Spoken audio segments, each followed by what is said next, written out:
सही में कुछ शक्तियाँ उसमें थी। क्या वो तांत्रिक था जो ये दुनिया को नष्ट करने वाला था? कहानी अच्छी लगे तो चैनल को सब्सक्राइब करना ना भूले। यह एक ऐसे काला जादू की बात है जिसने पूरे परिवार को बर्बाद कर दिया था और भी ना जाने कितने परिवार की जिंदगी लेना बाकी था। भारत एक ऐसा देश है जहाँ पे आप भरोसा करें या ना करें, लेकिन लोग आपको उसके शिकंजे में लेके ही जाते हैं। यहाँ पे किसी की भी कभी न कभी अंधविश्वास के कारण बलि चढ़ ही जाती है और इस बात का शिकार बना है झारखंड के रहने वाले किशोर शर्मा जी। उसका बीमार बेटा ठीक होता ही नहीं था और परिवार वालों को ऐसा लगता था कि उनके बेटे के ऊपर कोई काली शक्तियाँ घूम रही है। वे लोग अपने बेटे को पास में रह रहे एक कबीले में लेके गए जहाँ पे कबीले वाले काले जादू से कुछ भी कर सकते हैं, लेकिन वहाँ पे जो होता है सुनकर आपके होश उड़ जाएंगे। कबीला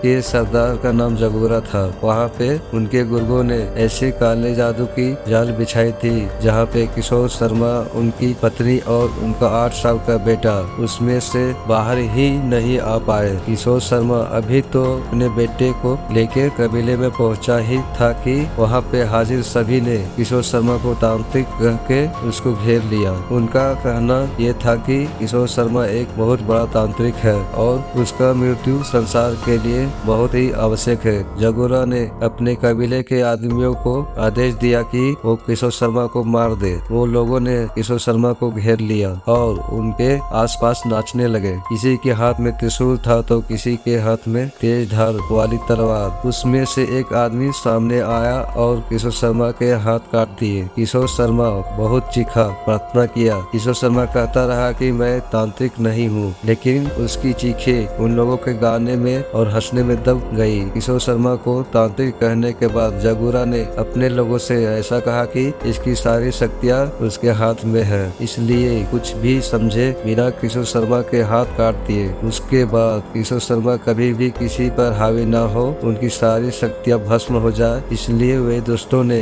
किशोर शर्मा को जिंदा जला दिया और देखते ही देखते किशोर शर्मा का शरीर राख में मिल गया। ये सारा खतरनाक दृश्य किशोर शर्मा के 8 साल का बेटा और उसकी पत्नी के सामने हुआ था। वो दोनों ने मदद के लिए चीखे चिल्लाए, लेकिन उन्होंने उसकी एक भी बात नहीं सुनी। ये सारी घटना को अंजाम देने के बाद उन्होंने किशोर शर्मा की पत्नी और बेटे को जाने को कहा और उन्होंने एक चेतावनी दी कि अगर इसके बारे में किसी को भी कुछ भी कहेंगे तो उसका अंजाम बहुत ही बुरा होगा। अपने पति की मौत और पूरे परिवार को खत्म होता देख सुमन और उसका बेटा पुलिस के पास गए। माँ बेटे ने सारी बातें पुलिस को बताई कि किस तरीके से वे कबीले वालों ने उनके पति को जिंदा जला दिया। फिलहाल कबीले वालों की पूरी जमात और उनके सरदार जगूरा सहित पुलिस ने सबकी धरपकड़ कर ली और सुनने में आया है कि बहुत जल्द उन लोगों को मौत की सजा होगी। कानून इस घटना को किस तरीके से अंजाम देगी वो तो समय ही बताएगा,